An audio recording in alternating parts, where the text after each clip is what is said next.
Assalamualaikum warahmatullahi wabarakatuh. Pemirsa Cahaya TV, dalam acara Sisik Mulik kali ini ada sesuatu yang menarik bagi saya.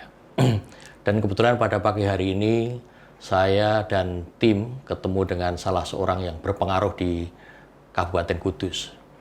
Beliau adalah Ketua DPRD Kabupaten Kudus. Mungkin pemirsa sudah banyak yang tahu siapa Ketua DPRD, tapi ada penasaran bagi saya untuk lebih tahu tentang siapa sih sebenarnya sosok seorang Mas An, yang Ketua DPRD Kabupaten Kudus, yang kebetulan kalau kita bicara tentang pengaruh, beliau ini adalah salah seorang yang sangat berpengaruh terhadap abang ijunya, istilahnya gitu, tentang roda pemerintahan di Kabupaten Kudus. Nah, pada hari ini, karena kebetulan untuk menuntaskan rasa penasaran saya dengan tim, untuk mencari lebih jauh tentang siapa sih sosok seorang Mas An, maka pada hari ini saya bertemu dengan beliau, Ketua DPRD Kabupaten Kudus, Pak Mas An. Assalamualaikum Pak Mas An. Waalaikumsalam Pak Bram. Jadi pada hari ini kebetulan kita berjumpa pertama kalinya, tapi untuk menuntaskan penasaran kami nih Pak Mas An. Nah, mungkin bisa untuk mengenal lebih jauh siapa sih sebenarnya Mas An itu. Monggo bisa diceritakan tentang sosok panjenengan. Karena ini kan kita bisa mengetahui lebih lanjut. Kadang orang banyak bicara masalah siapa Mas An, siapa Mas, tapi kalau kita bicara langsung dengan yang beliau, mungkin lebih tahu dan lebih objektif untuk mengenal beliau. Monggo Pak Mas An. Jih, Pak Bram, terima kasih. Mungkin saya salah satu anak di Kudus yang sama orang kampung ya, orang desa. Panjenengan lahir di Kudus ya, asli Kudus ya? Kudus, 16 Juli 1977, jadi 47 tahun yang lalu. Saya lahir, dan tentunya sekolah dari SD, SMP, SMA, S1, S2 di Kudus semuanya. Jadi belum pernah belajar dari luar Kudus. Jadi ya memang ya memang asli Kudus, tinggal di Kudus, lahir di Kudus ya. Ya kita nikmati ya, ternyata nggak ada persoalan apa-apa, enjoy saja. Dan di Kudus menurut saya ketika kami punya pengalaman belajar ke daerah yang lain, maksudnya melihat daerah lain, Kudus ini tempat yang sangat strategis, kotanya kabupaten kecil, dan tentunya banyak potensi yang bisa kita optimalkan dalam rangka untuk untuk pembangunan daerah dan untuk mensejahterakan masyarakat Kudus. Jadi mulai SD, SMP-nya SD-nya di Medini, SMP-nya di Undaan, SMA-nya di SMA Sari Kudus, kuliahnya di UMK, S2-nya juga di UMK, sehingga semua pendidikan tuntas di Kudus ya? Tuntas di Kudus. Jadi ya insya Allah ini bekal saya untuk bagaimana memahami dan memperjuangkan apa yang menjadi aspirasi masyarakat Kabupaten Kudus ini. Ya memang karena dari kecil sampai sekarang di Kudus terus, jadi ya insya Allah hafal bagaimana cara mencari solusi di Kabupaten Kudus. Pekerjaan setelah lulus SMA saya bekerja. Jadi lulus SMA saya bekerja serabutan apa saja, mulai dari kuli bangunan pernah, kernet bis pernah, dagang pakan ternak pernah. Jadi dari mulai perjalanan itu sambil saya diajak oleh kawan saya untuk masuk di partai politik. Jadi sejak tahun berapa itu? Lulus SMA 96. Saya diajak masuk di partai politik, di PDI, waktu itu PDI Pro Mega. Jadi setelah itu saya dapat posisi sebagai sekretaris kecamatan. Jadi sekretaris PAC istilahnya, dan ya dinamika politik di tahun 99, PDI Perjuangan booming dan awal reformasi dan menang, Ya ketika itu saya mencalonkan diri sebagai ketua PDI Perjuangan Kecamatan Undaannya, tapi kalah saya. Kalah. Ketika saya kalah jadi ketua PAC, ya saya mencalonkan lagi menjadi ketua ranting. Ketua ranting itu di level tingkat desa. Jadi ketua ranting dan alhamdulillah jadi ketua ranting. Nah, 5 tahun kemudian saya direkrut menjadi pengurus tingkat kabupaten. Jadi pengalaman di politiknya itu. Saat itu sudah menjadi anggota legislatif? Belum. Saya masih belum jadi anggota dewan. Jadi sampai sekarang saya sudah jadi pengurus tingkat kabupaten sudah 4 kali. 2 kali wakil ketua bidang buruh tani, 1 kali wakil ketua bidang kehormatan partai, dan sekarang menjadi ketua DPC. Jadi sudah 4 periode jadi pengurus tingkat kabupaten.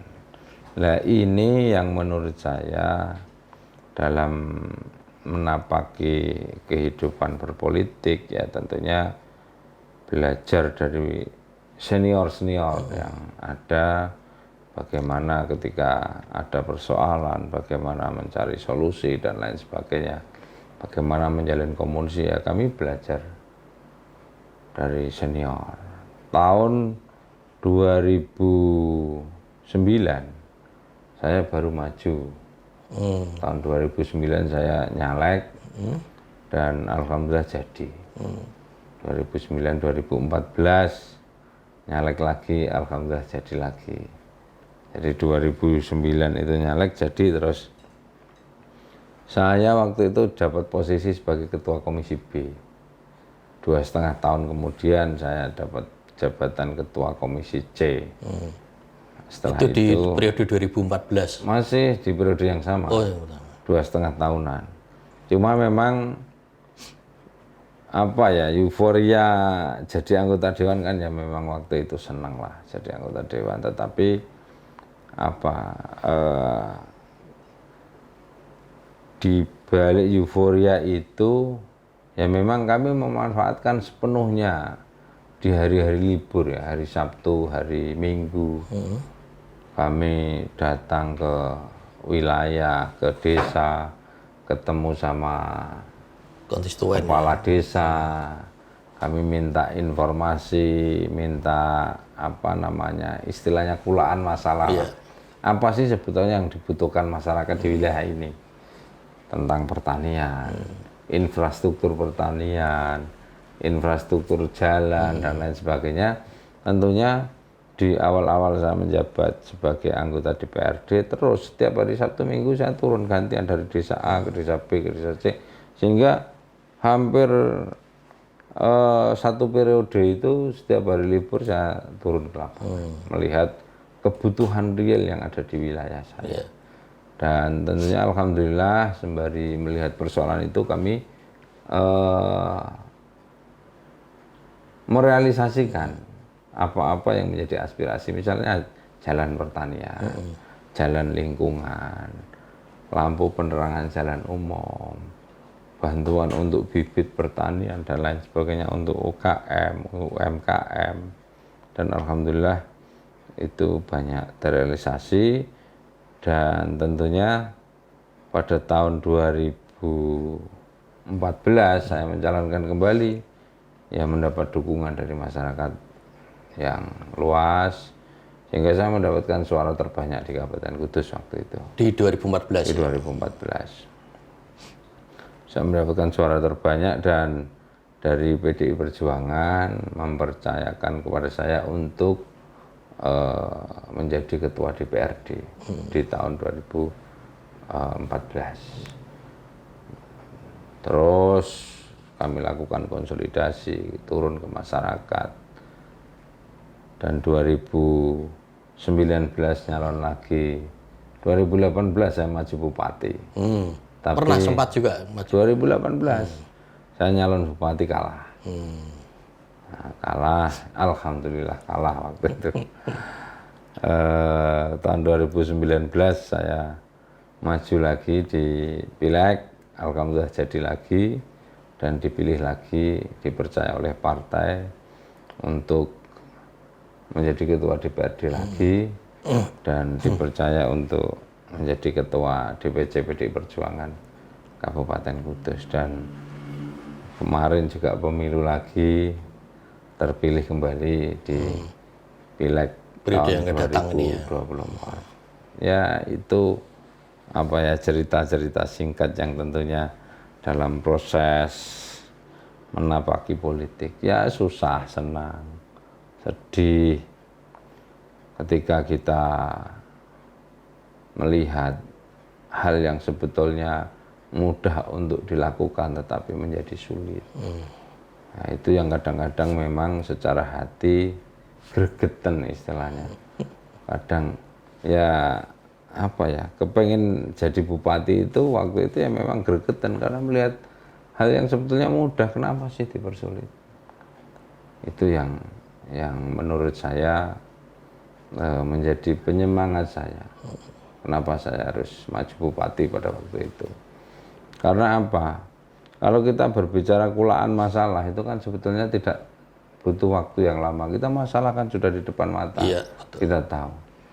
Jangan kulaan masalah terus, tapi kan harus kulaan solusi. Iya, penyelesaiannya. Penyelesaiannya. Satu contoh persoalan banjir di Kabupaten Kudus. Itu kan persoalannya itu saja, masalahnya itu saja. Kalau wilayah Kecamatan Undaan misalnya, masalahnya kan ada di tanggulnya. Ya bagaimana cara mencari tanggul itu, mencari solusi tanggul itu biar bisa diperkuat, ditinggikan, biar tidak setiap tahun masyarakat panik ada air datang, panik. Kenapa? Karena sudah limpas dan lain sebagainya. Nah, ini solusinya di tanggul. Kalau solusi yang konkret sih menurut saya normalisasi Sungai Wulan itu, tetapi ini jauh dari apa namanya, angan-angan. Kenapa? Karena sudah kita usulkan dari tahun ke tahun. Saya sudah jadi anggota dewan itu 15 tahun. Mengusulkan itu dari tahun ke tahun. Enggak pernah ada realisasi tentang normalisasi itu. Sehingga kami mengkomunikasikan ini dengan bupati, dengan BPWS. Bagaimana tanggul itu bisa diperbaiki oleh desa dengan rekomendasi teknis dari instansi terkait. Jadi di tanggul itu ditinggikan dengan menggunakan dana dari desa, pakai APBDes. Ini tentunya akan solutif menurut saya karena hanya beberapa desa yang dilintasi oleh tanggul yang membuat panik warga Kudus setiap musim penghujan itu. Melihat perjalanan karir Pak Mas An ini, kalau kita lihat ya secara kasat mata, sebenarnya kan kita terjun di politik itu kan tidak terlepas dari kaitannya dengan pendanaan. Nah, kalau kita lihat dari perjalanan karir itu, kira-kira panjenengan itu background dari keluarganya memang mampu atau gimana Pak Mas An? Enggak, saya bukan dari keluarga mampu, keluarga biasa-biasa saja. Orang tua saya bapak petani, terus ibu pedagang di pasar. Jadi biasa-biasa saja. Berapa bersaudara? 5, saya nomor 2. Tetapi begini, yang penting orang itu punya niat. Niat yang kuat itu akan menimbulkan satu semangat yang luar biasa. Itu kunci sukses panjenengan ya? Semangat yang luar biasa itu nanti yang tentunya akan ada satu kekuatan untuk menggerakkan diri kita. Kalau kita di usia yang masih cukup muda, ketika ada kegiatan, ada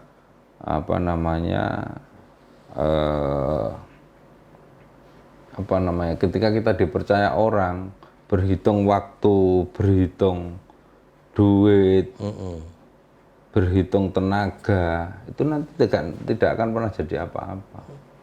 Tenaga kita masih kuat. Kalau kita tidak punya duit, ya tenaga kita yang dimaksimalkan, pikiran kita yang dimaksimalkan. Nah, itulah modal dan semangat yang dimiliki oleh anak muda. Jadi kalau kita tidak punya apa-apa, sekali lagi ya semangat kita dan tenaga pikiran kita yang dimaksimalkan. Saya waktu itu alhamdulillah dipercaya oleh kawan saya untuk mengelola koperasi, dan alhamdulillah dari keuntungan itu saya bisa buat untuk mencalonkan diri sebagai anggota DPRD, dan waktu itu biaya tidak mahal seperti Sekarang ya. tidak mahal. Biayanya waktu itu enggak habis banyak ya, habisnya sangat kecil waktu itu. Dan alhamdulillah memang sebetulnya tidak semata-mata harus harus menyediakan banyak duit, enggak. Kalau kita mau turun, mau berkomunikasi, bersosialisasi dengan masyarakat, saya yakin tidak semuanya harus uang. Yang penting kita mau, ketika sudah jadi ya komitmennya dijalankan, ngopeni, ngayomi, ngayemi, itu kan penting menurut saya. Jadi ketika masyarakat sambat dengan kita, ya kita jangan sambat, jangan menghindar. Misalnya urusan dari orang lahir sampai dengan orang meninggal, ya kita urusi, kita openi. Pak, ini mau melahirkan cari kamar rumah sakit susah, ya kita bantu. Pak, ini BPJS-nya sudah nggak berlaku dan lain sebagainya, kita bantu. Kisnya Pak belum sembuh disuruh pulang, ya kita bantu. Ya memang itu bagian dari kita dalam menjalankan tugas. Saya yakin tidak ada perjuangan yang sia-sia, itu nggak ada. Apa yang kita lakukan hari ini, ya jangan terus kepengen besok mendapatkan buahnya, jangan. Apa yang kita lakukan hari ini saya yakin lain waktu, bahkan mungkin sampai dengan anak cucu kita nanti yang akan menikmati. Jadi itu menurut saya, sehingga yang penting orang itu punya komitmen. Punya komitmen, punya semangat, punya jiwa kerja keras, sehingga apa yang kita cita-citakan akan dapat kita wujudkan.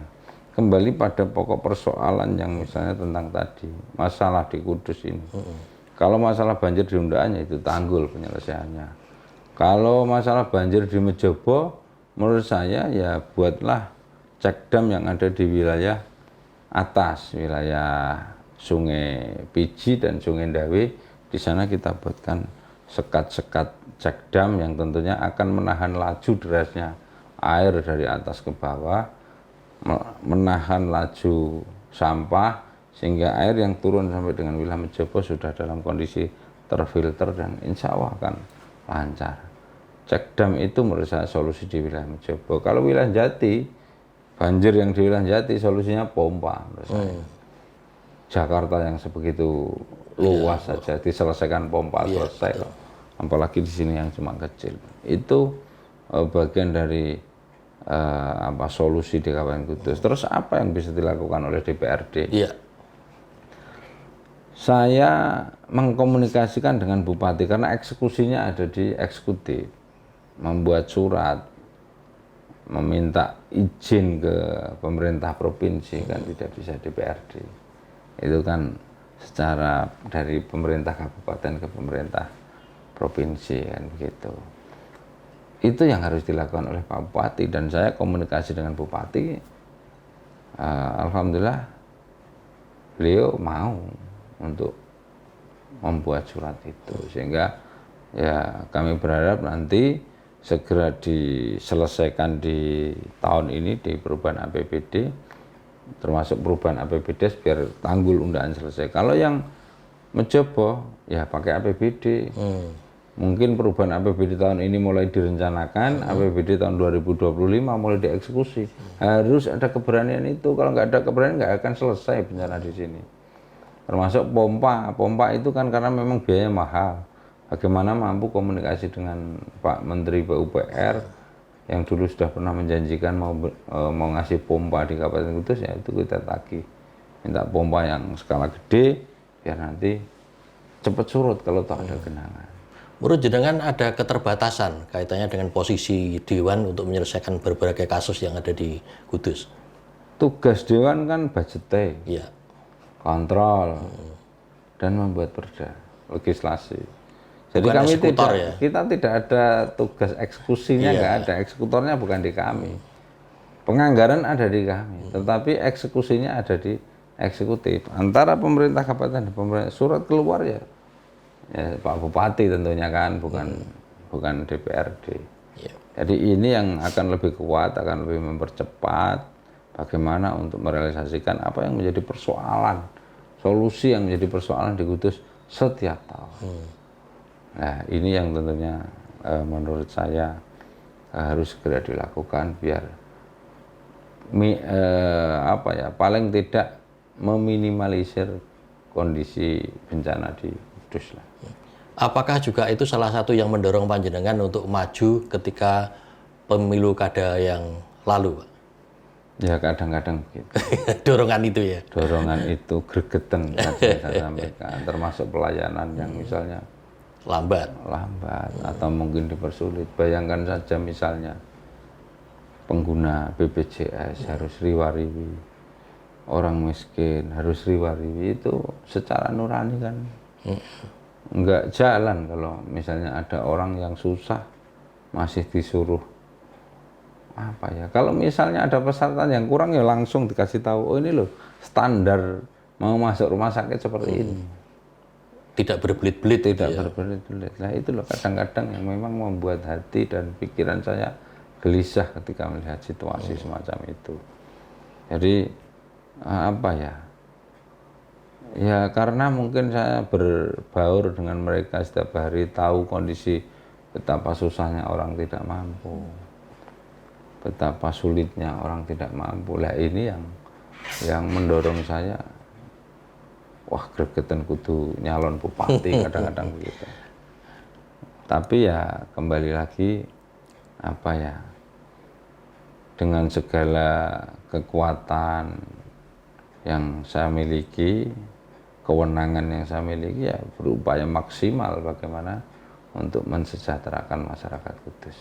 Kita lihat tadi beberapa yang telah disampaikan beliau sangat menarik, dan tentunya untuk lebih banyak kita mengetahui tentang bagaimana dan siapa sih seorang Mas An itu Ketua DPR Kudus, kita perbincangkan kembali. Nah ini Pak Mas An, kalau kita melihat panjenengan dalam karir menuju Ketua DPRD ini kan merupakan perjalanan yang panjang. Mulai dari kalau jenengan cerita pernah jadi kuli bangunan dan sebagainya, pekerja keras, sampai kemudian bisa sukses sampai sekarang. Mungkin yang orang tidak tahu ini, bagaimana menilai diri Anda, sisi menarik apa sih sebenarnya seorang Mas An ini? Saya biasa-biasa saja sih, tetapi yang jelas saya membangun satu komitmen itu ya harus dijaga. Misalnya saya jadi anggota dewan, banyak orang yang kepengen jadi anggota DPRD. Iya. Dibuktikan setiap pileg pasti Betul. banyak calon kan begitu. Nah ketika sudah jadi, kenapa enggak maksimal gitu? Ketika sudah jadi ya bangun, bergerak, wujudkan apa yang menjadi janji-janji pada saat kampanye, bantu masyarakat kan begitu. Saya itu jam 6 pagi sudah keluar dari rumah. Walaupun misalnya saya pulang dini hari, jam 6 pagi saya sudah keluar dari rumah, nganter anak sekolah, terus langsung ke kantor. Kalau misalnya nggak nganter juga langsung ke kantor. Jadi pagi biasanya jam 6 itu kalau misalnya nggak pas anak ikut berangkat ke sekolah, ya saya ke sawah dulu. Jadi melihat kondisi pertanian, karena saya juga Backgroundnya memang petani. Saya backgroundnya pedagang beras. Oh, pedagang beras. Ya, jadi tapi kalau pagi saya ke sawah, bertani, ya kan masih punya garapan sawah. Ya. Jadi pagi ke sawah, lihat kondisi di lapangan kayak apa. Terus saya punya pekerjaan yang lain di luar kantor, itu harus saya selesaikan dulu. Setelah itu ya maksimal jam 9 lah saya sudah sampai kantor, jam 8, jam 9 kalau nggak ada acara pagi. Tapi pagi yang jelas jam 6 pagi harus sudah keluar dari rumah. menyelesaikan pekerjaan di luar kantor. Jam 8, jam 9 saya sudah sampai kantor. Jadi ini rutinitas setiap hari. Jadi saya kalau nggak ada kegiatan kantor luar kota, saya pasti di kantor. Dan saya menerima tamu di kantor bisa sampai dini hari. Kenapa? Karena di waktu di pandemi kan tamu, sebelum pandemi sih tamu ke rumah. Tapi pada saat pandemi, karena ini posisinya di tengah, sudah terbiasa masyarakat untuk ketemu saya, wah di kantor aja Pak, cepet gitu, nggak terlalu jauh, misalnya yang dari Ndawe, dari Jekulo kalau ke rumah saya kan jauh. Ya akhirnya terbiasa sampai dengan hari ini, kalau masyarakat kepengen ketemu saya, bisa sampai dengan dini hari sampai subuh pun tidak apa-apa ketemu. Jadi itu sudah menjadi rutinitas saya, sehingga kalau masyarakat mau ketemu saya gampang, tinggal kantor DPRD, tengah malam pun bisa ketemu, bisa ngobrol, bisa menyampaikan segala sesuatu, aspirasi dan lain sebagainya di kantor ini. Jadi makanya kantor kami buat senyaman mungkin, karena di sini tempat untuk mereka menyampaikan aspirasi dan kami melayani. Jadi nggak ada kata sulit untuk ketemu saya, apalagi ya paling tidak telepon WA. Kalau langsung mau ke sini kan ya, kalau pas luar kota kan nggak ketemu. Tapi kalau sudah WA pasti ketemu. Tengah malam pun nggak apa-apa. Iya, memang idealnya seorang wakil rakyat itu kan memang melayani rakyat, itu menyuarakan kepentingan dan juga peran rakyat. Nah, menurut panjenengan, segampang apa sih untuk menemui seorang Mas An? Ya, kalau saya selama dikabari pasti clear lah. Misalnya kemarin ngabari, ya sudah kalau nggak ada acara besok pagi jam 8. Atau mungkin kalau pagi ini acaranya full ya, dan nanti malam setelah maghrib misalnya. Kalau masih ada acara seremonial lagi ya, nanti malam jam 10 biasanya begitu. Tapi selalu saya respon cepat. Kenapa? Karena orang ketemu saya kan tentunya banyak persoalan yang ingin disampaikan, sehingga butuh solusi cepat. Iya, kan, betul. Gitu. Nah maka kami membuka ruang itu, dan tentunya informasi, komunikasi, kalau ada kebutuhan hari ini itu kan terutama untuk masalah kamar rumah sakit ya. Ini rumah sakit kan penuh semua. Betul. Rata-rata Pak minta tolong, belum dapat kamar dan lain-lain. Dan itu harus kita layani. Harus kita layani. Dan tentunya ya santai saja kita. Misalnya ngobrol di sini pakai sarung, pakai celana pendek ya nggak apa-apa. Biasa saja. Pokoknya setiap saat selama masih ada waktu siap gitu ya. Ya selama di Kudus bukan aja. Kalau waktu los lah, mau ngobrol sampai pagi pun nggak apa-apa, kan sudah biasa. Sudah biasa di apa ya namanya, melayani sampai pol gitu. Jadi menurut saya itulah semangat yang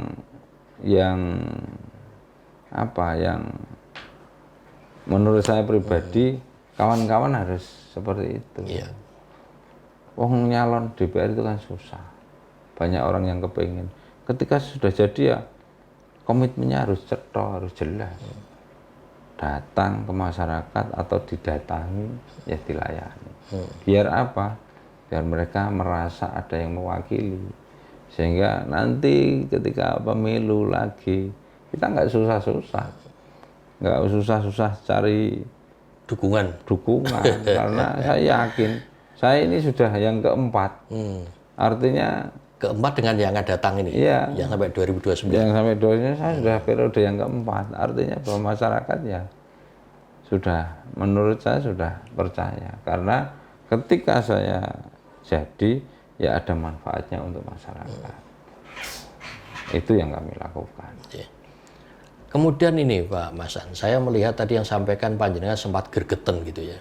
Kan gergeten sampai melihat situasi dan kondisi masyarakat itu, sehingga ada keinginan untuk mencalonkan diri sebagai bupati karena ingin mewujudkan, membalas kegergetannya itu tadi. Nah, kira-kira menurut panjenengan apa sih kira-kira yang belum bisa diwujudkan menurut harapan jenengan kaitannya dengan masyarakat Kudus ini? Kok sampai segergetannya seperti itu? Penanganan bencana misalnya. Jangan kulaan masalah terus.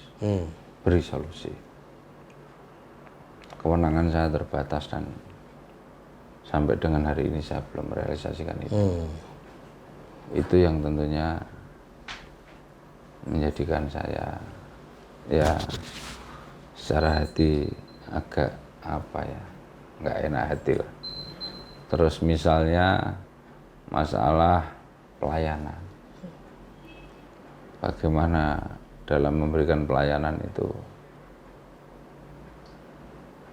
Kudus ini kan secara kepesertaan BPJS sudah 99,4% informasi yang saya terima. Dari masyarakat, seluruh warga. Ya, artinya kan secara otomatis masyarakat Kudus itu ke rumah sakit bagi yang belum punya BPJS cukup bawa KTP langsung bisa diinput menjadi anggota BPJS. Ya harusnya cukup itu Harusnya sudah cukup. Lah ini yang informasi ini tidak diinformasikan secara luas dan tidak ada aksi bagaimana dari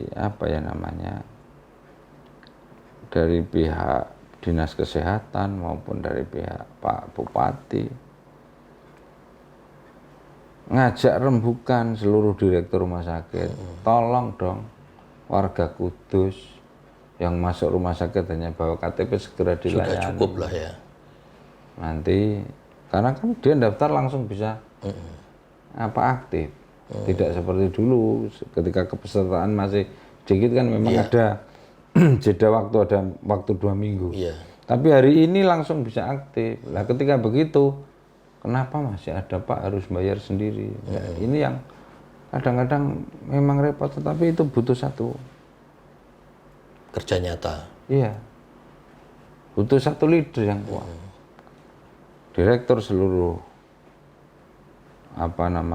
rumah sakit, klinik dan lain-lain kita undang, diajak ngomong bahwa tolong bantu masyarakat kami.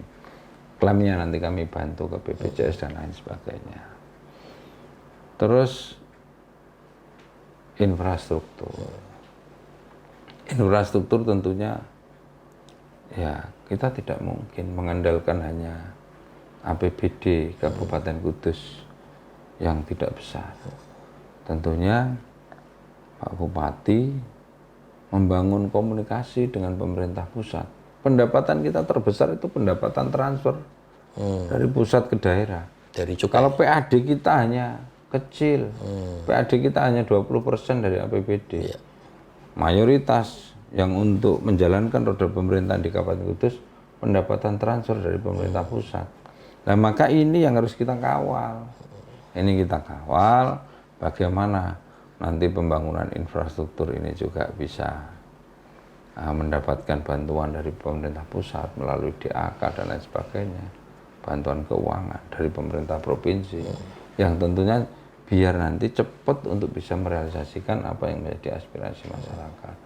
Bangun komunikasi dengan perusahaan, bagaimana perusahaan nanti bisa menyalurkan CSR-nya untuk masyarakat Kabupaten Kudus dan bermanfaat untuk Kabupaten Kudus. Sebetulnya di Kudus ini kan enak, persoalannya nggak terlalu berat.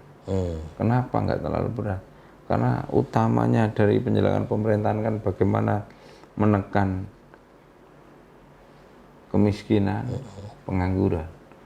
Dan alhamdulillah di Kudus banyak perusahaan yang tentunya secara otomatis mereka kalau bekerja di pekerjaan sebetulnya gampang. Kan jarang orang nganggur di sini. Kuncinya leader ya? Ya, kuncinya leader. Sehingga memang ada satu semangat untuk ngerungkepi masyarakat. Ada satu semangat untuk ngayomi masyarakat. Biar apa? Ya biar masyarakatnya merasa punya pemimpin. Pemimpin hadir pada saat-saat ya memang masyarakat membutuhkan. Ya.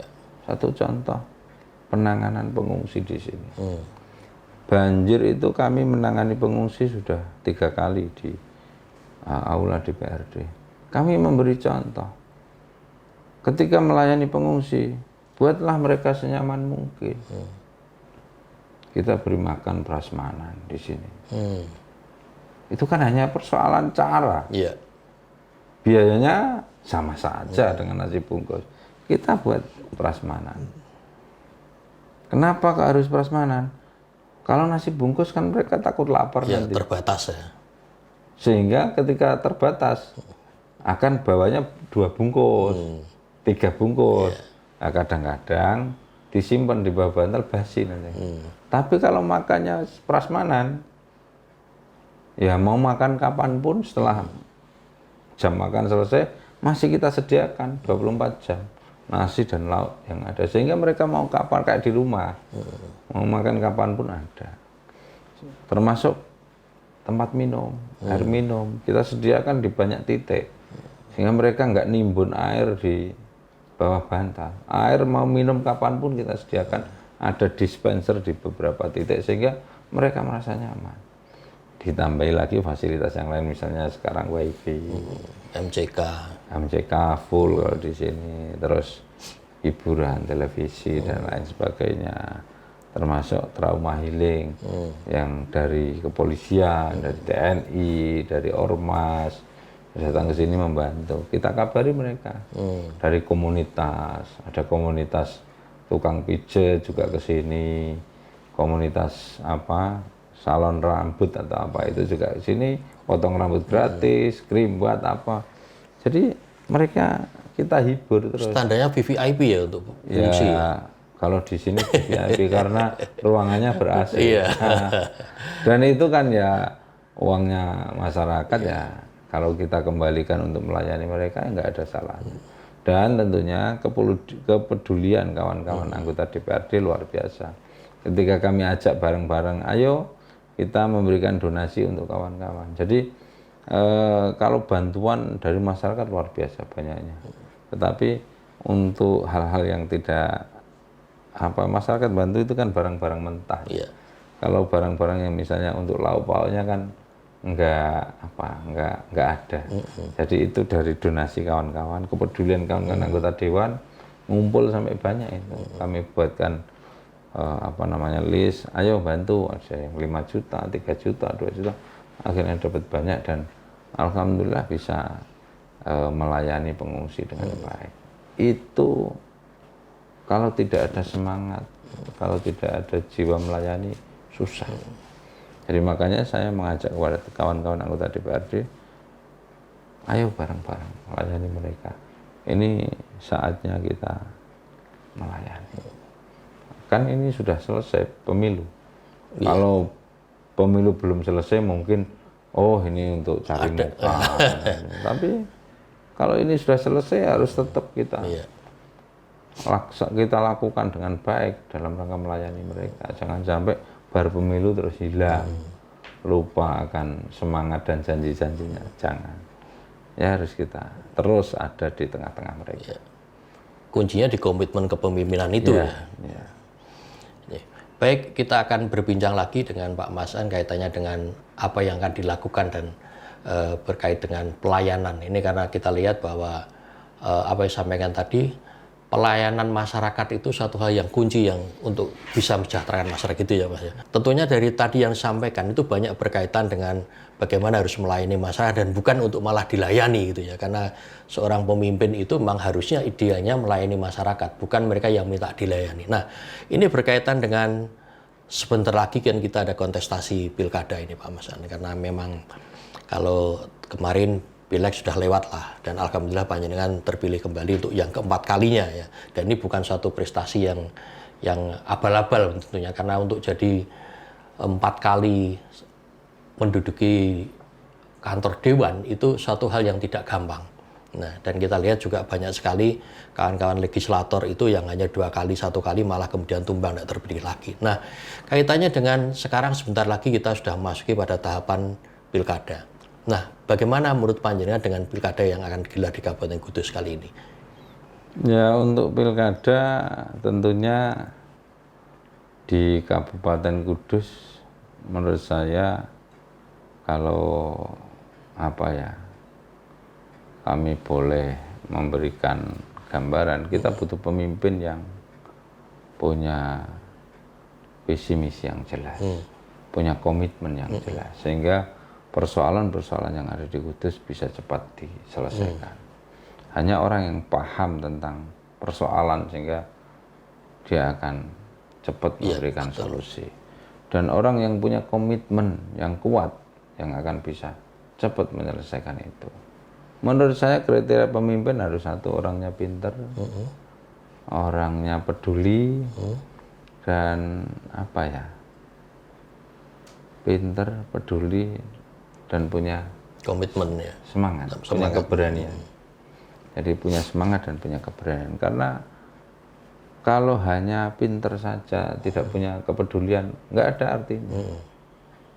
Peduli saja tapi tidak bisa mengeksekusi ya percuma.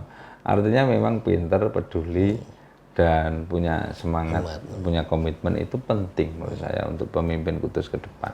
Sehingga apa yang menjadi aspirasi masyarakat akan bisa dieksekusi dengan cepat gitu. Karena saya yakin dengan kekuasaan, dengan kewenangan yang dimiliki oleh bupati, saya kira bisa cepat menyelesaikan persoalan-persoalan yang ada di Kudus. Karena wilayah kita kecil, ya cukup untuk apa namanya ya, berkomunikasi secara cepat. Kita mau komunikasi dengan siapapun, ya maksimal 1 jam sudah sampai di tengah kota. Hanya 8 kecamatan ya? Hanya 9 kecamatan, 9 kecamatan 132 desa dan kelurahan. Ya, ini yang tentunya dalam untuk konsolidasi, untuk koordinasi, kita cepat secara waktu.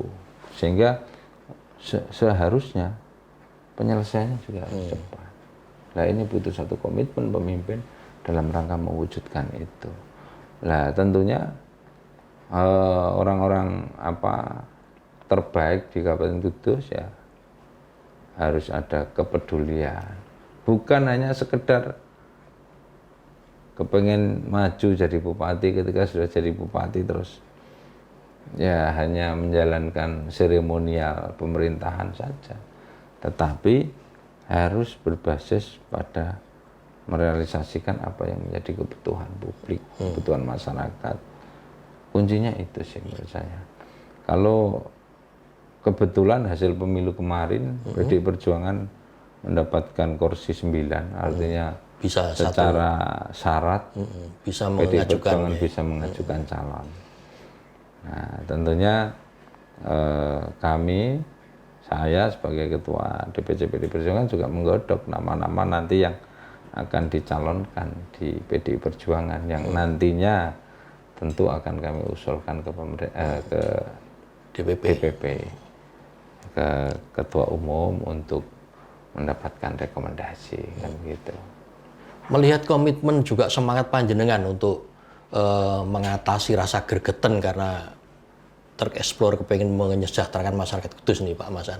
Nah, kira-kira misalkan masyarakat Kudus menghendaki panjenengan untuk maju lagi di pilkada ini, bagaimana menurut jenengan? Kalau yang pertama langkahnya kan partai punya mekanisme, survei dan lain sebagainya. Kalau mungkin dalam survei saya itu tinggi, ya tidak menutup kemungkinan saya diberi tugas untuk mencalonkan sebagai Bupati Kudus.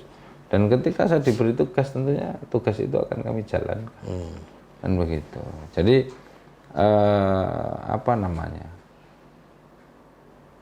proses di PDI Perjuangan tidak mudah untuk maju sebagai bupati karena dilihat dari track recordnya, kemampuannya, komitmennya, elektabilitasnya. Tentu ini yang menjadi salah satu syarat.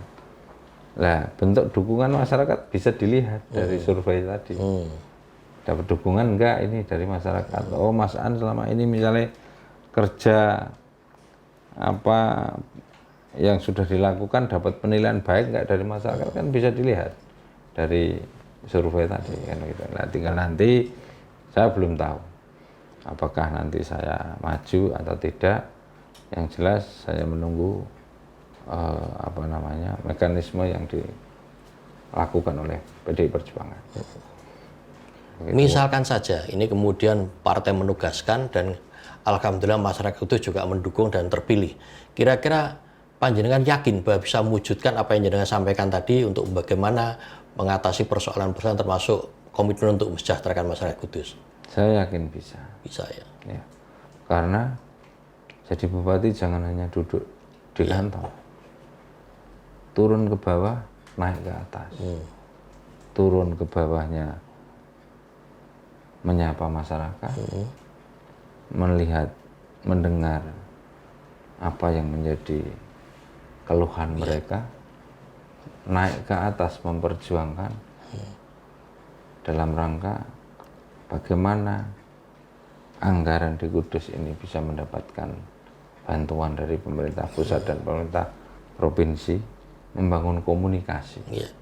Ini yang penting menurut saya, sehingga naik ke atas juga penting dalam rangka berkoordinasi dengan pemerintah provinsi dan pusat agar anggaran yang ada di sana bisa diturunkan di Kabupaten Kudus, bisa dibantu untuk kabupaten, karena tidak semuanya bisa kita selesaikan. Satu contoh, jalan-jalan yang menjadi kewenangan provinsi itu kan harus terkomunikasikan. Iya, betul. Sungai yang menjadi kewenangan pemerintah pusat kan harus kita komunikasikan. Nah, itu yang harus dilakukan oleh bupati. Naik untuk berkomunikasi, turun untuk mendengarkan. Dan insya Allah kalau itu didasari niat yang sungguh-sungguh, komitmen yang kuat, saya yakin itu akan bisa diwujudkan dengan baik. Terus ini Pak Mas Han, mungkin ada yang disampaikan ke masyarakat Kudus yang unek-unek panjenengan atau apa-apalah yang harapan atau apa sesuatu yang mungkin bermanfaat bagi masyarakat Kudus untuk meyakinkan bahwa apa yang panjenengan lakukan ini adalah tujuannya memang tujuan untuk menyejahterakan masyarakat Kudus. Ya tentu saya sudah pernah maju bupati. Saya kalah. Ini satu pengalaman yang luar biasa untuk saya. Sehingga untuk pemilu yang akan datang, ya kami berharap kepada masyarakat, pilihlah pemimpin yang paling tidak mendekati apa yang diinginkan oleh masyarakat. Banyak masyarakat Kudus yang pintar, banyak masyarakat Kudus yang peduli, banyak masyarakat Kudus yang punya semangat. Tetapi tidak banyak yang mau maju bupati. Karena maju bupati itu berat. Oleh karena itu, agar apa yang menjadi harapan masyarakat ini segera terrealisasi, masyarakat juga harus berperan aktif dalam rangka mencari pemimpin yang menurut masyarakat itu bisa cepat merealisasikan. Jangan semata-mata memilih hanya karena uang, karena itu rugi masyarakat. Yang rugi akan masyarakat sendiri. Kenapa rugi? Ya pembangunan yang sedianya bisa cepat, masalah yang sedianya bisa diselesaikan dengan cepat. Kalau pilihannya salah, bisa jadi berlarut-larut, masalah itu tidak bisa terselesaikan. Dan tentunya jangan gara-gara pemilu, jangan gara-gara pilkada kita cerah. Orang rukun karo tonggone jangan. Tetap jalin komunikasi. Ini hanya memilih pemimpin 5 tahunan. Kalau sudah selesai ya sudah rukun kembali.